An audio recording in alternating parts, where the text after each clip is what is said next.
Selamat pagi anak-anak semua. Pada hari ini kita akan belajar bersama-sama. Tapi sebelum kita belajar bersama-sama, marilah kita berdoa terlebih dahulu dengan membaca basmalah bersama-sama. Bismillahirrahmanirrahim. Hari ini kita akan belajar bahasa Indonesia ya, tema 1 kelas 5. Langsung aja anak-anak ya. Teks atau bacaan itu terdiri dari beberapa paragraf. Paragraf adalah gabungan dari beberapa kalimat yang saling berhubungan dan memiliki ide pokok.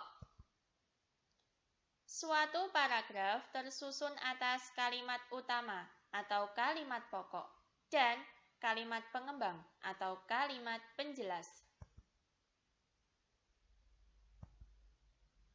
Kalimat utama atau kalimat pokok merupakan kalimat yang memuat ide pokok dalam suatu paragraf. Kalimat pengembang atau kalimat penjelas merupakan kalimat-kalimat yang menjelaskan kalimat utama.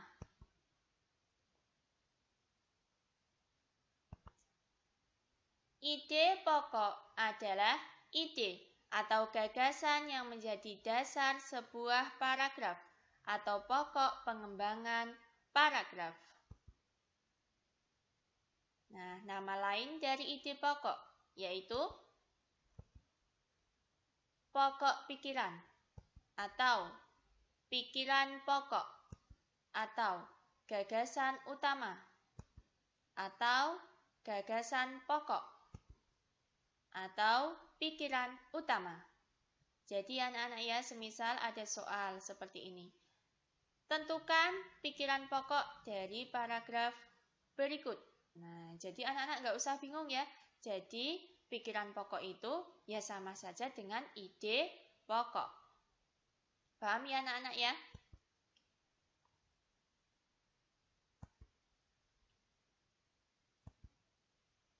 Macam paragraf ya, berdasarkan letak kalimat utama. Masih ingat? Ada paragraf deduktif, yaitu paragraf yang kalimat utamanya terletak di awal paragraf. Kemudian ada paragraf induktif, yaitu paragraf yang kalimat utamanya terletak di akhir paragraf. Kemudian ada paragraf campuran, yaitu paragraf yang kalimat utamanya terletak di awal dan di akhir paragraf. Kemudian ada paragraf yang kalimat utamanya terletak di awal hingga di akhir. Nah, jadi dalam paragraf ini semua kalimat itu dianggap sebagai kalimat utama dan dianggap penting. Bagaimana ya cara untuk menentukan ide pokok? Ya, langkah-langkahnya yang pertama, bacalah dengan cermat kalimat-kalimat dalam paragraf. Kemudian bacalah kembali kalimat pertama dan kalimat terakhir dalam paragraf. Ya, karena kalimat utama itu biasanya terletak di awal paragraf atau di akhir paragraf. Jadi kita baca kembali kalimat pertama dan kalimat terakhir dalam paragraf. Setelah itu tentukan ide pokok dalam kalimat-kalimat tersebut. Ya, jadi ide pokok tadi terletak di mana anak-anak? Iya, benar. Terletak di kalimat utama.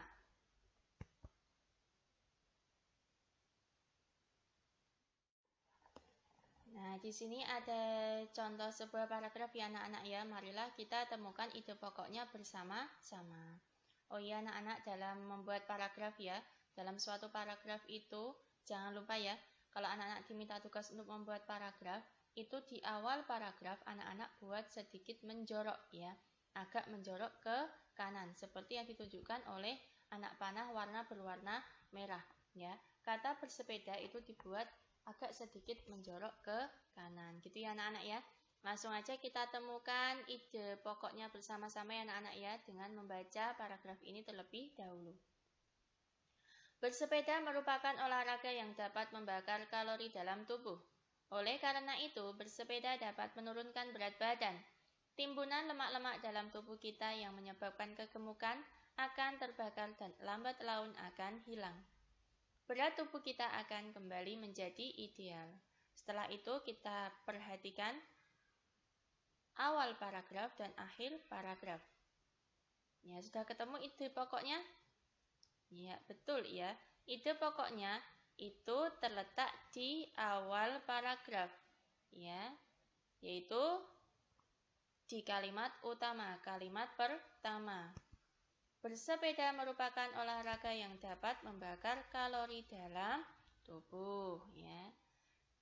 Jadi, ide pokoknya adalah bersepeda merupakan olahraga yang dapat membakar kalori dalam tubuh. Nah, yang pertama tadi, kalimat pertama itu sebagai kalimat utama. Nah, di dalam kalimat utama terdapat ide pokok, ya.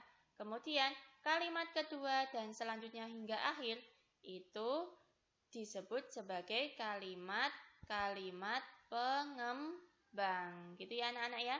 Sudah jelas ya untuk kalimat utama, ide pokok, dan kalimat-kalimat pengembang. Lanjut contoh ke berikutnya. Perhatikan paragraf berikut ini. Saat ini Sidik terus mengembangkan pemasaran produknya. Setiap hari, ia masih berkeliling ke koperasi-koperasi atau warung-warung di seluruh pelosok ibu kota.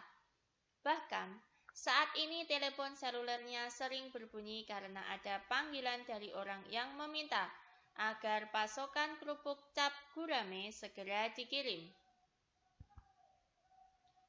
Nah, di sini ternyata kalimat utamanya terletak di mana anak-anak? Iya, betul ya, di awal paragraf.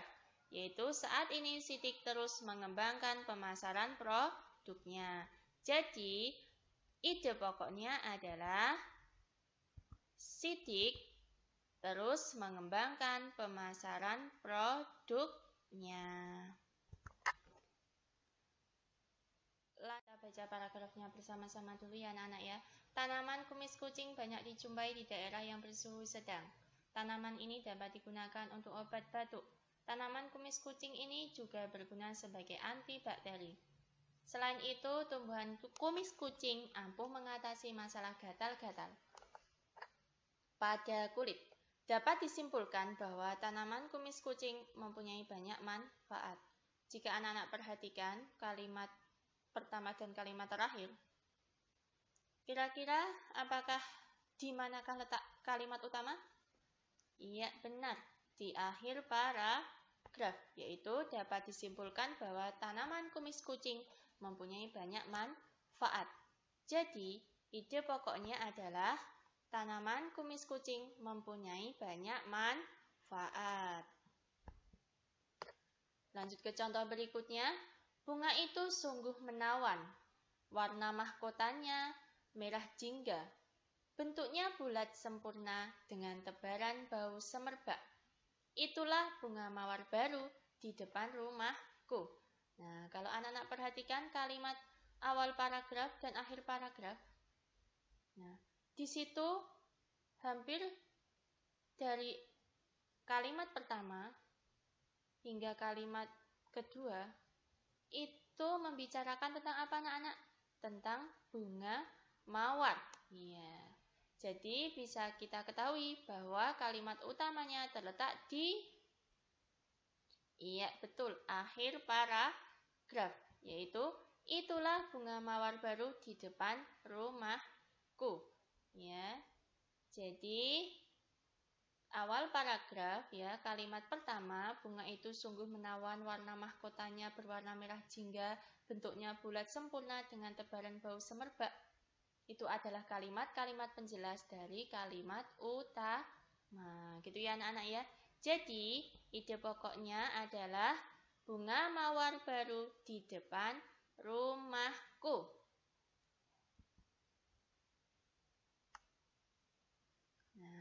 Selanjutnya anak-anak ya, kita belajar mengembangkan ide pokok menjadi sebuah paragraf. Ya. Ini ada sebuah ide pokok, yaitu aku bersepeda berkeliling desaku. Ya, kita kembangkan menjadi sebuah paragraf. Yaitu misalnya menjadi aku bersepeda berkeliling desaku. Pemandangan desaku sangat menyenangkan. Menyusuri jalan-jalan di desaku sangatlah menyenangkan. Sambil bersepeda, aku menikmati pemandangan sepanjang perjalananku ya. Jadi nanti misalnya ada soal ya anak-anak ya. Diberikan ide pokoknya, anak-anak harus bisa mengembangkan ide pokok itu menjadi sebuah paragraf. Gitu ya anak-anak ya. Ya. Nah, sudah anak-anak ya, tetap semangat belajar di rumah ya. Setiap hari jangan lupa untuk mengerjakan tugas dari Bapak atau Ibu guru ya. Semoga pandemi corona ini segera berakhir ya dan kita bisa belajar bersama-sama di sekolah ya, di kelas gitu ya anak-anak ya. Untuk saat ini tetap semangat belajar di rumah. Gitu ya anak-anak ya. Sekian dan terima kasih. Kurang lebihnya mohon maaf. Wassalamualaikum warahmatullahi wabarakatuh.